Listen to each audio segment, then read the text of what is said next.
keluarga sehat Bali Med, bagaimana kabarnya hari ini? Ya, walaupun kita masih dalam masa pandemi ya, semoga semuanya tetap sehat dan tetap ceria. Senang sekali saya hari ini bisa kembali menemani Anda dalam acara Soulmate ini, dan pastinya kita akan membahas seputar masalah kesehatan. Dan kalau ada yang penasaran, hari ini kita mau membahas apa ya? Jangan kemana-mana, tetap di Soulmate, Speak Out Live Bali Med.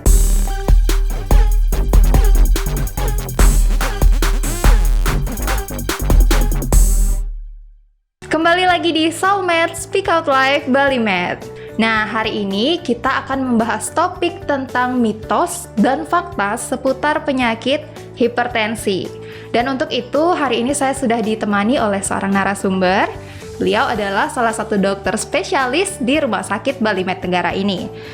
Mari kita sapa dulu dokternya ya. Selamat siang dokter. Selamat siang Ria. Iya dokter. Ya. Keluarga sehat Bali Med di rumah mungkin sudah ada yang tahu ya. Atau kalau yang belum tahu, beliau adalah dokter Sukma Parahita, spesialis jantung dan pembuluh darah di Rumah Sakit Bali Med.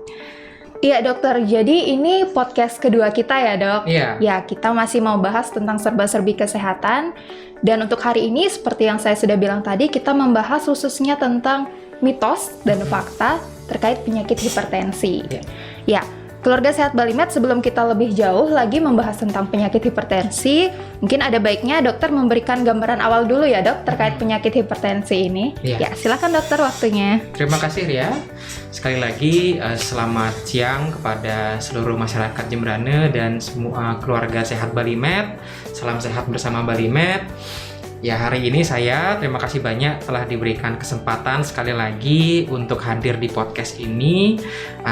Pada hari ini kita akan membahas tentang hipertensi ya, terutama mitos dan fakta terkait hipertensi. Hipertensi ini sendiri kita lihat dulu definisinya. Jadi adalah tekanan darah ya yang diukur pada pasien melebihi normal ya. Jadi dia tekanan darahnya melebihi 140/90 mm Hg. Nah, sekarang kenapa kita membahas tentang hipertensi ya?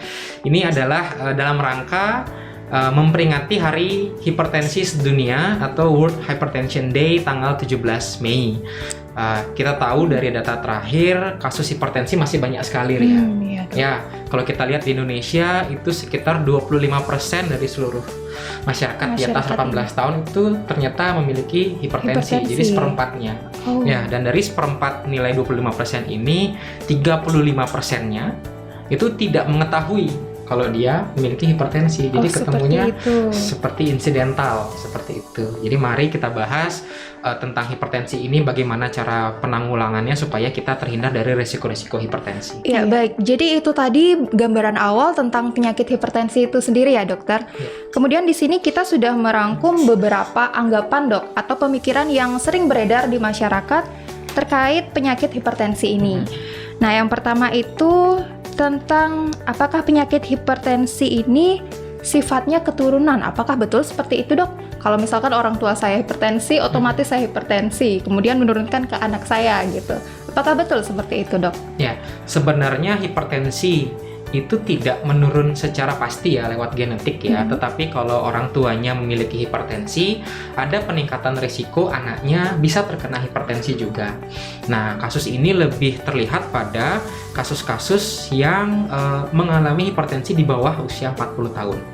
Jadi kalau misalkan usia muda sudah terkena hipertensi, kemungkinan mungkin anaknya bisa lebih tinggi risikonya.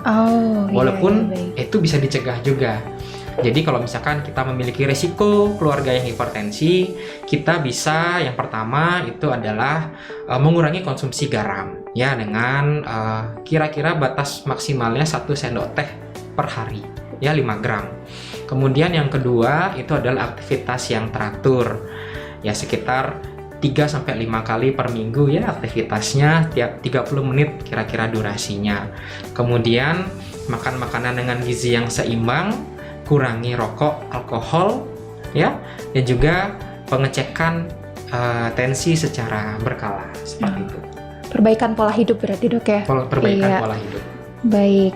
Kemudian dok, untuk hipertensi sendiri dok ya, ada yang beranggapan kalau misalnya hipertensi itu hanya terjadi pada pria saja. Apakah betul seperti itu, dok? Sebenarnya risiko hipertensi itu bisa dialami oleh pria dan wanita. Nah, wanita biasanya lebih berisiko kalau dia sudah menopause. Ya, jadi usia yang setelah menopause, wanita akan risikonya sama dengan pria, tapi dua-duanya bisa. Oh begitu.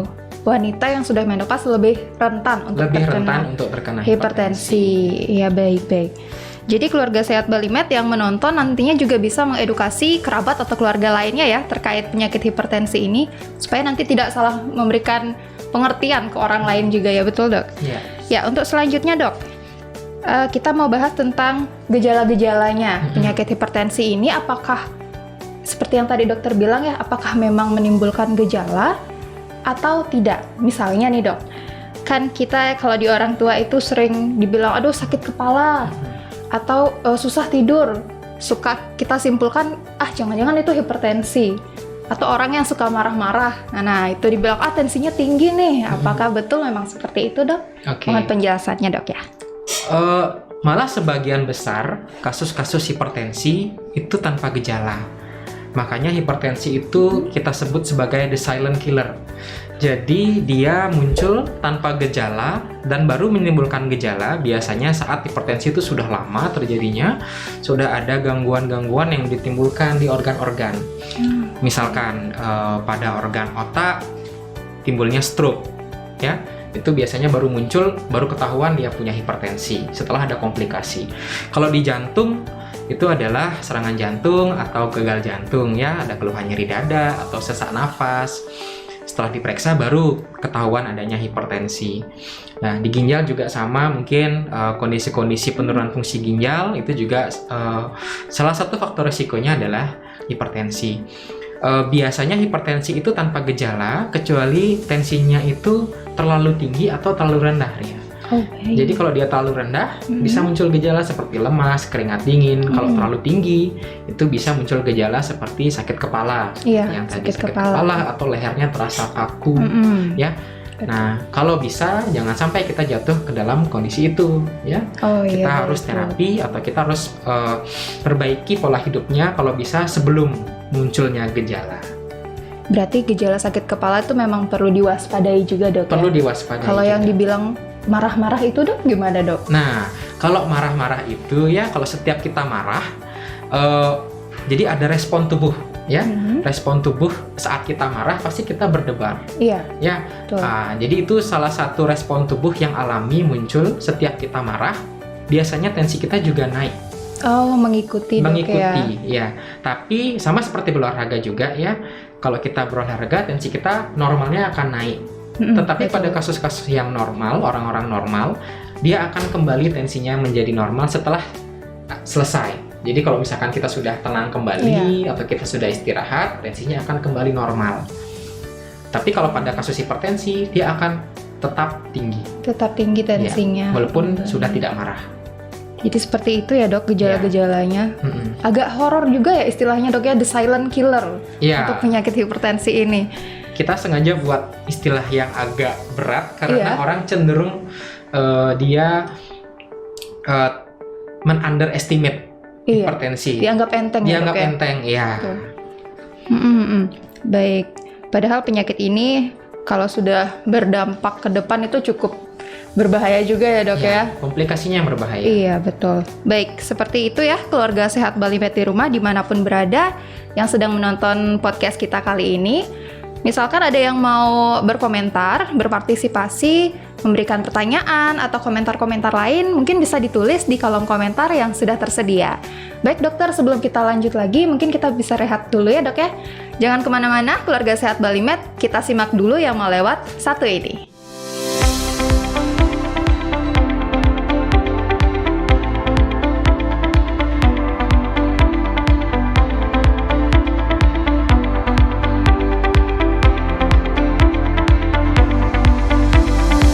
Halo keluarga sehat Balimed, semoga saat ini Anda semua tetap dalam kondisi yang prima. Perkenalkan, saya Dr. Sukma, saya adalah dokter spesialis jantung di RSU Balimed Negara. Pelayanan jantung di RSU Balimed Negara saat ini telah dilengkapi oleh alat ekokardiografi. Alat ini bekerja dengan teknologi ultrasound dan dapat menilai fungsi dan struktur jantung secara non-invasif. Alat ekokardiografi ini dapat menilai beberapa kondisi jantung seperti adanya kelemahan otot jantung, adanya penebalan atau pembengkakan jantung, tanda-tanda dari jantung koroner, adanya kelainan katup jantung, ataupun kondisi-kondisi lainnya. Tidak hanya itu, ekokardiografi ini juga mampu menilai adanya penyakit jantung bawaan pada bayi yang baru lahir ataupun pada anak-anak, serta mampu menilai adanya sumbatan pembuluh darah di tangan ataupun di kaki. Segeralah periksakan kesehatan jantung Anda jika Anda mengalami keluhan. Klinik spesialis jantung RSU Balimet Negara siap untuk membantu Anda. Jangan lupa ingat 3M, memakai masker, menjaga jarak, dan mencuci tangan. Salam sehat bersama Balimet.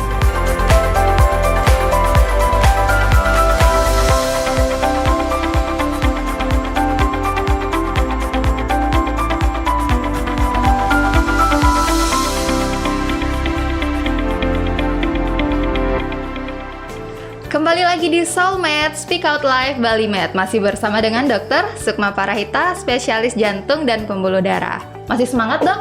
Masih? Iya, masih. Baik, kita lanjut untuk bincang-bincangnya ya, Dok ya. Oke. Ini terkait dengan pola hidup, khususnya saya spesifik membicarakan soal makanan nih, Dok. Nah, katanya ada yang bilang kalau makan sate kambing, ya itu bisa meningkatkan tensi. Terus minum-minum kopi yang terlalu sering, itu meningkatkan tensi. Apakah memang betul? Atau mungkin ada makanan dan minuman yang menjadi pantangan untuk orang yang terkena hipertensi, Dok? Bisa dijelaskan lebih detail, Dok ya? Iya. Ya, silakan, Dokter. Oke. Tadi sempat saya jelaskan kalau misalkan konsumsi garam itu kan bisa menaikkan tensi ya. Sebenarnya kalau untuk daging-daging seperti sate kambing misalkan, itu kan banyak orang yang bilang kalau misalkan tensinya rendah makan aja sate kambing supaya tambah tinggi tensinya. Tapi sebenarnya daging kambing itu sendiri tidak menaikkan tensi, tidak terbukti menaikkan tensi. Jadi yang diduga untuk bisa menaikkan tensi adalah bumbunya. Jadi garam yang terkandung dalam bumbu sate. Oh begitu. Iya. Lebih ke garamnya itu ya. Lebih ke garam yang terkandungnya. Kan kita tahu kalau bumbu sate itu kan biasanya pasti gurih ya. Iya, betul. Kandungan garamnya pasti tinggi. Jadi garamnya lah yang menaikkan tensinya, bukan dagingnya. Bukan karena sate kambingnya bukan sendiri karena satenya, ya. Kambingnya. Iya, begitu baik. pula dengan kopi ya. Kalau kopi sebenarnya kandungan kafein. Kafeinnya yang meningkatkan tensinya. Jadi dia bisa meningkatkan denyut jantung dan meningkatkan tensi juga. Tetapi hanya sementara. Karena itu pasien-pasien yang suka minum kopi, ya pasien hipertensi yang suka minum kopi itu kita sarankan mengurangi konsumsi kopinya. Berarti memang ada dampaknya juga, Dok? Ada dampaknya. Tetapi kalau kafeinnya sudah hilang dari dalam tubuh, dia akan normal kembali. Baik. Ya. Kemudian pada beberapa kasus ada yang bilang kalau mentimun. Nah, konsumsi mentimun itu bisa menurunkan tensi. Iya, betul. Ya. Jadi ada penelitian tahun 2008 itu yang menyatakan bahwa konsumsi jus mentimun ya 2 kali sehari, 2 kali 200 gram itu ternyata bisa juga menurunkan tensi. Jadi itu benar ternyata. Itu betul. Ya. Oh iya, baik. Ya, jadi bisa menjadi alternatif kalau misalkan dengan obat masih di atas 140 suka mentimun silahkan dikonsumsi. Bisa dibantu dengan jus mentimun itu ya. Iya. Kalau untuk makanan yang direkomendasikan itu adalah DASH diet ya. Jadi DASH diet itu sebenarnya simpelnya itu adalah makanan yang direkomendasikan untuk pasien-pasien hipertensi. Anggap kita satu piring ya, satu piring ya Ria ya. Kemudian satu piring itu kita bagi 3. Sepertiganya itu dikonsumsi yang kandungannya adalah karbohidrat. Baik. Seperti gandum ataupun nasi, beras, roti ya. Sepertiganya itu adalah sayuran dan buah. Ya, sayuran dan buah, dan sepertiganya ini yang terakhir ini adalah gabungan dari daging, protein, bahan-bahan dairy seperti keju, susu, dan juga manisan. Jadi kombinasinya seperti itu. Itu diet untuk penderita hipertensi ya, Dok? Iya. Oh, seperti itu. Mungkin bisa di Google ada nggak, Dok? Ada. DASH diet ya DASH namanya diet, ya. Iya. Keluarga Sehat Balimet juga mungkin bisa cari ya, googling ya, Dok ya. Iya. Kalau misalkan mau penjelasan yang lebih banyak mungkin bisa cari artikel-artikel yang terkait dengan diet tersebut. Iya, Dokter. Kemudian selanjutnya nih, Dok. Ada yang menanyakan kalau minum obat tensi berarti sudah penderita hipertensi nih dok ya. Iya. Apakah obat tensi itu diminum hanya jika saat tensinya lagi tinggi saja, kemudian saat udah normal, tensi sudah turun, diberhentikan minumnya, tidak diminum terus-menerus? Apakah betul seperti itu? Ya, Silakan dok. ini juga sering ketemu ya di praktek sehari-hari. Jadi pasien itu menghentikan sendiri Iya. karena sudah tidak ada keluhan atau dicek di rumah tensinya normal. Sebenarnya itu bukan namanya normal ya, tetapi terkontrol. Jadi kalau misalkan ada riwayat hipertensi, kemudian diberikan obat, dan akhirnya tensinya kembali normal, artinya tensinya terkontrol dengan obat. Kalau misalkan kita lepas obatnya, tensinya akan naik kembali. Jadi pada kasus-kasus seperti ini, pada semua pasien hipertensi disarankan untuk tetap mengkonsumsi obatnya supaya tensinya tetap terkontrol ya, jangan menghentikan sembarangan. Jadi walaupun sudah normal tetap dikonsumsi, karena sekali dapat Iya. obat itu terus-menerus berarti dok ya? Terus-menerus. Seumur hidup? Ya, kita hidup dengan hipertensi ya. Oh iya, baik. Berarti keluarga sehat Balimed jangan coba-coba untuk memberhentikan konsumsi obat ya, nanti pengaruhnya bisa bagaimana dok? Nah, jadi kalau misalkan tiba-tiba obatnya berhenti dikonsumsi, Iya. tensi itu bisa melonjak naik ya. Nah, yang kita takutkan itu adalah tensi yang tiba-tiba naik menyebabkan stroke ataupun serangan Oh iya, jantung. baik. Efeknya ke sana ya dok Iya. ya. Jadi dok, ini ada pertanyaan yang terakhir. Bagaimana caranya untuk menjaga atau memonitoring tubuh kita sendiri terhadap penyakit hipertensi ini dok? Iya. Silakan. Jadi untuk monitoring hipertensi kita bisa lakukan di rumah dengan cara yang sangat mudah ya. Kalau misalkan masyarakat semuanya punya alat cek tensi yang dengan otomatik ya, itu bisa digunakan di rumah, tidak harus ke puskesmas atau tidak harus ke rumah sakit ya. Nah, silakan dicek di rumah. Bagaimana caranya? Yang pertama, pada saat pemeriksaan tensi ya, kita harus santai. Tidak boleh habis olahraga langsung cek tensi. Jadi kita harus santai dulu, jangan sampai ngos-ngosan. Kita harus diam duduk selama 5 menit. Kemudian kita bisa cek tensi ya sendiri dengan memasangkan alat cuff-nya di sini ya, setinggi jantung. Jadi setinggi jantung ya. Oh iya, baik. Setinggi jantung, jangan lebih tinggi ataupun lebih rendah ya. Kemudian pengecekannya pun 2 kali ya, 2 kali selang 2 menit. Jadi tujuannya untuk mencari rata-ratanya. Setiap kita cek tensi minimal 2 kali ya. Baru kita cari rata-rata tensi kita berapa. Kalau misalkan kita ingin melihat apakah kita punya hipertensi atau tidak, kita bisa melakukan namanya home blood pressure monitoring. Jadinya kita ngecek tensi cukup di rumah ya. Kita cek tensi 1 hari itu 2 kali. Jadi pagi sekali, Iya. malam sekali ya. Pagi jam 6 atau jam 8 misalkan, malam mungkin jam segitu juga ya. Sebelum aktivitas Sebelum dok ya? aktivitas dan sebelum istirahat. Berarti saat kondisi tubuh memang normal ya dok Ya, ya? saat kondisi tubuh sedang normal ya, kita cek 2 kali. Kemudian kalau ingin lebih akurat lagi, Iya. selama 1 minggu kita cek setiap hari Berkala. selama 1 minggu ya. Jadi kita mencari rata-rata tensi setiap hari selama 1 minggu. Itu adalah pengukuran yang paling akurat ya. Bahkan lebih akurat dari pengukuran di rumah sakit ataupun di pusat-pusat kesehatan. Jadi kita ukur kalau tensinya pada pengukuran di rumah Iya. lebih tinggi dari 135/85, artinya dia sudah hipertensi. Lebih tinggi dari 135/85. Nah, di sini ada pertanyaan, Baik. kenapa di awal dikatakan lebih tinggi dari 140/90, Iya. sedangkan di rumah lebih tinggi dari 135/85? Iya. Ya. Itu bagaimana dok? Karena pasien-pasien cenderung tensinya lebih tinggi kalau pasien datang ke dokter ataupun datang ke tempat-tempat pemeriksaan rumah sakit seperti itu ya. Ada yang namanya white coat hypertension. Jadi karena tegang. Karena tegangnya itu ya Iya. menambah Karena dia tegang, tensinya cenderung lebih tinggi. lebih tinggi. Oh, Karena diukur di rumah, biasanya orang-orang kan tenang ya, ya. lebih nyaman juga Santai, rasanya dok lebih ya. nyaman. Jadinya tensinya itu kita anggap lebih tinggi kalau di atas 135/85. Baik. Kalau di rumah ya. Ya, baik dok. Seperti itu. Ya, keluarga sehat Balimed di rumah juga mungkin bisa menerapkan itu ya. Ternyata mudah sekali, yang penting ada alat ukur tensinya itu ya dokter. Ya. Ya, baik dokter, terima kasih banyak atas penjelasannya. Banyak sekali informasi baru yang saya dapat dan pastinya juga untuk keluarga sehat Balimed di rumah ya.